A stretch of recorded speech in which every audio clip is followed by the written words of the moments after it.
எத்தனை ஒரு 800 கோடி பேர் இந்த உலகத்துல மனித பிறவி எடுத்திருப்பாங்களா?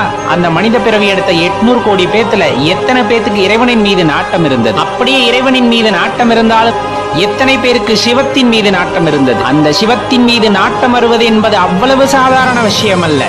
நீங்கள் உங்களை உணர்ந்து கொள்ள வேண்டும் என்று முற்பிறவிகளில் செய்த முயற்சியின் காரணமாகவே இந்த ஜென்மத்தில் நீங்கள் சிவத்தை பற்றி கொண்டிருக்கிறீர்கள் அப்படிங்கிறது தான் உண்மையான ஒரு விஷயம். அப்ப சிவத்தை உணர வேண்டும் என்ற எண்ணம் உங்களை எப்படி மாற்றுகிறது என்றால், இந்த உலகத்தில் இருப்பவை யாவும் நிலையற்றவை என்பதை உங்களுக்கு உணர வைக்கிறது. அதன் மூலமாக உண்மை பொருளை தேட வைக்கின்றது. உண்மை பொருளை தேடி நீங்கள் அலையும் போது அதற்கான வழியையும் காட்டுகின்றது அந்த சிவம். சிவனை வழிபடுறது அவ்வளவு பெரியதா? ஆம், சிவத்தை வழிபடுவது மிகவும் உயர்ந்தது. அவருடன் இரண்டர கலந்திருக்க வேண்டும் என்ற நினைவு யாருக்கு இருக்கிறதோ அவர்களால் மட்டும்தான் சிவத்தை வழிபட முடிகிறது.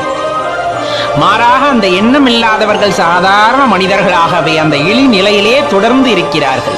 இந்த மாறி மாறி வருகின்ற பிறப்பு இறப்பை பற்றி தெரியாமல் அதனுடைய உழன்று கொண்டு இருப்பவர்களுக்கு எக்காலத்திலும் உண்மை தெரியாமல் தான் போகின்றதா. கிட்டத்தட்ட நம்மெல்லாம் ஒரு விறகு கட்டை எரிஞ்சுக்கிட்டு இருக்கு அப்படிங்கும் போது அந்த விறகு கிட்ட படார்னு வெடிக்கும் போது சின்ன சின்ன நெருப்பு துகள் எல்லாம் பறந்து வரும், பார்த்திருக்கீங்களா? அந்த மாதிரிதான் நம்முள்ளே இருக்கின்ற இறை சக்தியை உணர்ந்து அவருடன் இரண்டர கலந்து நிற்க வேண்டும் என்பது நமது குறிக்கோளாக இருக்கும் பட்சத்தில் கண்டிப்பாக அது நிறைவேறும்.